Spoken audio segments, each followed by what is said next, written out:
Tornei-me um ébrio e na bebida busco esquecer aquela ingrata que eu amava e que me abandonou. Apedrejado pelas ruas, vivo a sofrer. Não tenho um lar e nem parentes, tudo terminou.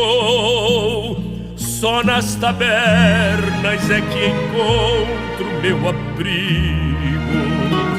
Cada colega de infortúnio é um grande amigo, que embora tenham como eu seus sofrimentos,